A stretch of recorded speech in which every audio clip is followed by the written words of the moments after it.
Hello दोस्तों। मैं आप लोगों के सामने एक बनाना रिपब्लिक के बारे में कुछ कहना चाहता हूँ।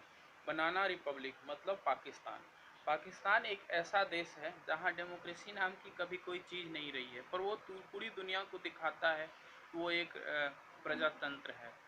पर जब पाकिस्तान का गठन हुआ था तो उसके जो नेता थे जिन्ना, एक्चुअली मैं एक चीज़ और क्लियर करना चाहूँगा कि पाकिस्तान पूरी तरह से झूठ पे बना एक ऐसा देश है जिसको कुछ मिलिटेंट्स ग्रुप चलाते हैं, जो उनको फौज को भी आप मिलिटेंट्स ही कह सकते हैं, क्योंकि उनका पूरा इतिहास है और मैं आपको वो चीज़ बताऊंगा कि वो कैसे है।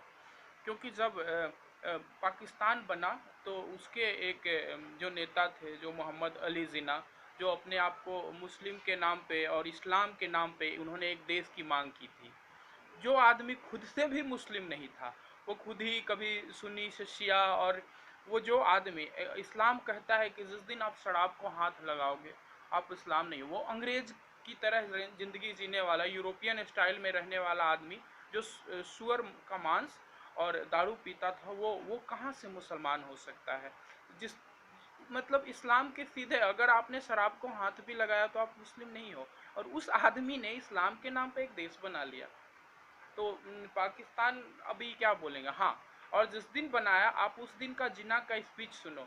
उसने ये कहा था कि आप सभी देशवासी अपनी अपनी इबादत गाहों, मंदिरों और चर्च में जाने के लिए स्वतंत्र हो। उसने एक डेमोक्रेसी बनाया था और बहुत थोड़े ही दिनों में उस डेमोक्रेसी की ऐसी हवा निकली, वहाँ के कुछ मुल्लों ने, कठमुल्लों ने उस देश को पूरा इस्लामीकरण कर दिया।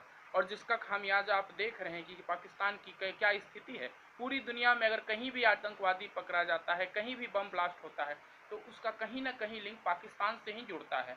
तो पूरी दुनिया के लिए एक सरदर्द और एक टेररिस्ट कंट्री बन चुका है पाकिस्तान। और ये तो अलग बात है, पर वहाँ डेमोक्रेसी का ये हालात है, ये वहाँ की मीडिया, वहाँ के लोग मतलब सिर्फ झूठ में जीते हैं और झूठ में ही रखे जाते हैं। मैं वहाँ की एक बात बता रहा हूँ। मतलब इतिहास तो भरा पड़ा है यार, बोलूँ तो क्या ये 2 दिन हो जाएंगे, पूरा नहीं होगा उनकी कहानी बोलने के लिए कि वहाँ क्या हुआ है। अंतिम समय में जिन्ना की बहन को भी उन लोगों ने कैद करके रखा था, जिसने जो वहाँ की मतलब पाकिस्तान बनने में जिन्ना और उनकी बहन का बहुत बड़ा योगदान था। पर उनको भी लास्ट में उन लोगों ने बंद, उनको किसी से मिलने नहीं दिया गया, और मरने के बाद उनके शरीर पे चोट के घाव मिले थे और उनको न्याय नहीं मिला आज तक, और उसको दबा दिया गया। हाँ, बाद में कुछ लोगों ने बताया कि ऐसा था, बट उनको कभी कोई न्याय नहीं मिला। तो ये पाकिस्तान है।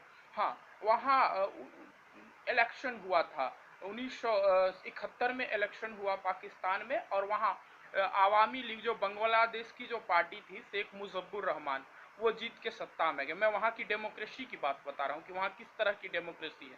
पूरी तरह से लोग वहाँ की संसद में आवामी लीग, जो शेख मुजफ्फर रहमान की पार्टी को वहाँ बहुमत मिल गया।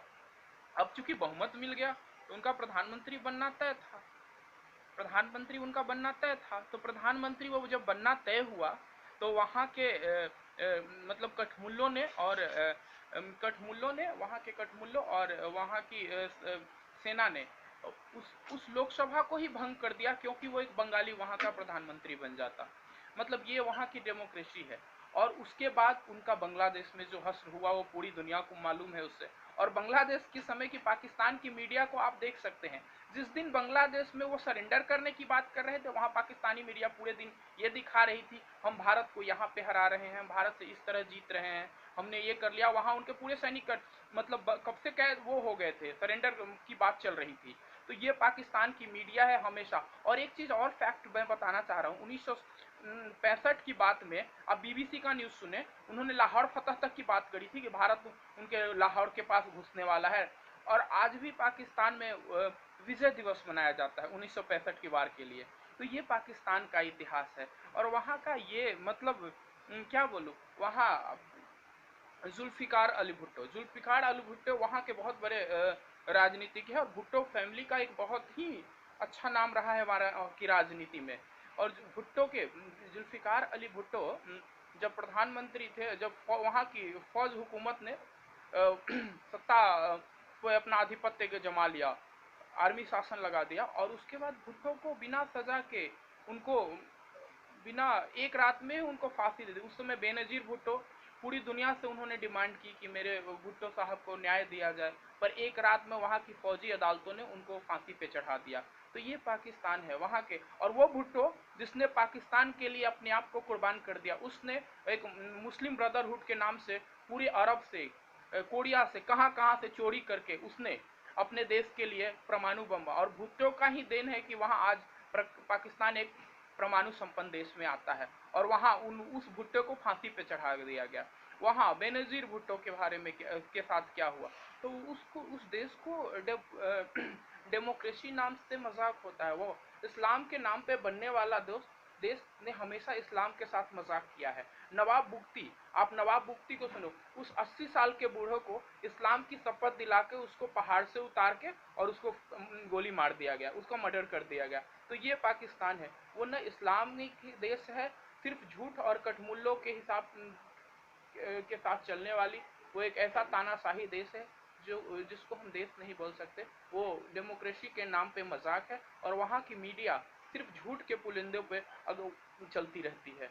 तो जय हिंद, जय भारत दोस्तों। और हम पाकिस्तान के ये सच पूरी दुनिया के साथ आना चाहिए। तो मैं कोशिश करूंगा कि आप लोग इसको सुने और इस पर थोड़ा पढ़े और इसको शेयर करें।